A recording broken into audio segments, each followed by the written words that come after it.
Parts of upper limb.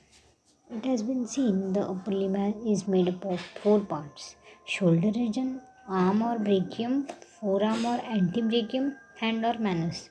Further subdivision of these parts are given in table 1.2. इसमें हमें बोला गया है कि जो हमारा अपर लिम्ब है वो shoulder region, arm, forearm और हैंड में डिवाइडेड होता है। आर्म को ब्रेकियम भी बोलते हैं, फोर आर्म को एंटी ब्रेकियम भी बोलते हैं और हैंड को मैनस बोलते हैं।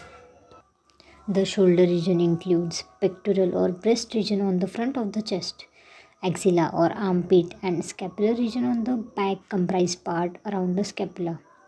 मतलब जो आगे का जो एंटीरियर पार्ट होता है वो पेक्टोरल रीजन बोलते हैं, जो हमारा ब्रेस्ट रीजन होता है, और एक्सिला जो साइड वाला होता है वो आर्मपिट रीजन, और स्कैपुला पीछे वाला। The bone of the shoulder girdle are, shoulder girdle के बोन्स कौन से होते हैं? Clavicle and scapula.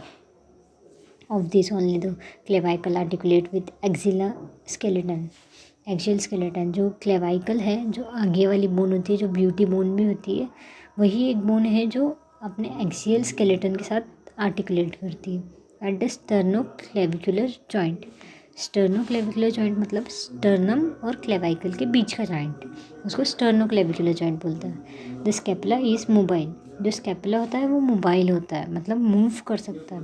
And is held in position by muscles.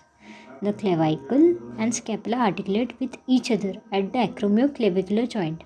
इसके लिए तुम्हें पता होना चाहिए कि स्कैपुला के कौन से प्रोसेसेस होते हैं। स्कैपुला में एक्रोमियन प्रोसेस होता है, कोरिकॉइड प्रोसेस होता है। जो एक्रोमियन प्रोसेस होता है स्कैपुला का और क्लेवाइकल दोनों मिलके एक जॉइंट बनाते हैं, जिसे हम एक्रोमियोक्लेविकुलर जॉइंट कहते हैं। The arm extend from the shoulder to the elbow, जो आर्म होता है, आर्म रीजन, वो शोल्डर से एल्बो तक, उसे आर्म रीजन कहते हैं। The bone of the arm is humerus, arm region की बोन कौन सी होती है? ह्यूमरस होती है।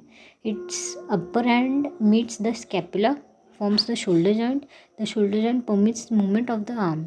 जो उसका ऊपर वाला हिस्सा होता है वो स्कैपुला से मिलके शोल्डर जॉइंट बनाता है, और शोल्डर जॉइंट बहुत सारी मूवमेंट्स परमिट करता है आर्म रीजन में। The forearm extend from the elbow to the wrist, जो फोर आर्म होता है वो एल्बो से रिस्ट तक होता है। The bone of the forearm are the radius and the ulna. At their upper ends, them meets the lower end of the humerus to form the elbow joint. Their lower end meets the carpal bone to form the wrist joint. अगर हम देखा जाए elbow joint में वो humerus से articulate करती है elbow joint बनाने के लिए, और लोअर एंड में कार्पल बोन से मिलती है रिस्ट जॉइंट बनाने के लिए। The lower end meets the carpal bone to form the wrist joint. The radius and ulna meets each other to form radio-ulnar joint.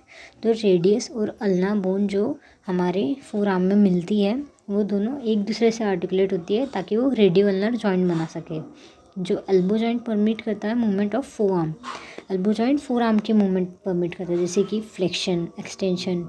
The radioulnar joint permits rotatory movement of the forearm. जो दोनों radius और ulna मिलकर joint बनाते हैं उसे radio ulnar joint बोलते हैं।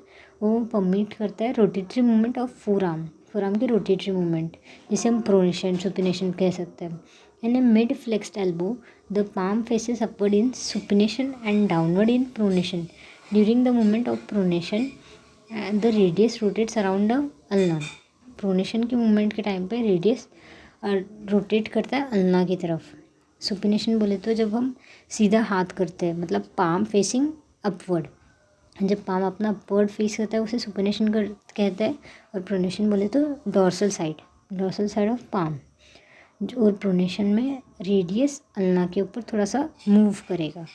तुम खुद ही हाथ की मूवमेंट करके देख सकते हो। द हैंड इंक्लूड रिस्ट और carpus supported by 8 carpal bone arranged in 2 rows. The hand proper or metacarpus supported by 5 metacarpal bones. 5 digit each fingers is supported by 3 phalanges, but the thumb has only 2 phalanges. जो अपने हाथ होते हैं उसमें एक एक phalanges, जैसे अपनी फिंगर्स होती है, एक फिंगर्स के अंदर 3 फैलेंजेस होते हैं। 3 फैलेंजेस में प्रॉक्सिमल, मिडल, डिस्टल। बट जो अपना थंब होता है, अंगूठा होता है, अंगूठा में 2 ही फैलेंजेस होते हैं, 2 फैलेंजेस सिर्फ उसमें प्रॉक्सिमल और डिस्टल होता है। इसकी वजह से 14 फैलेंजेस इन ऑल होते हैं पूरे हाथ में। The carpal bone forms the wrist joint, जो कार्पल बोन है वो रिस्ट जॉइंट फॉर्म करता है with radius. Intercarpal joints with one another and carpometacarpal joints with metacarpal. जो हैंड में कौन से जॉइंट होते हैं? रिस्ट जॉइंट और रेडियो कार्पल जॉइंट होता है, और फिर कार्पो मेटाकार्पल जॉइंट्स होता है जो मेटाकार्पल्स के बीच में होता है. The phalanges forms metacarpophalangeal joint with the metacarpal and interphalangeal joint with one another. Movement of hands are permeated chiefly at the wrist joint. The thumbs moves at the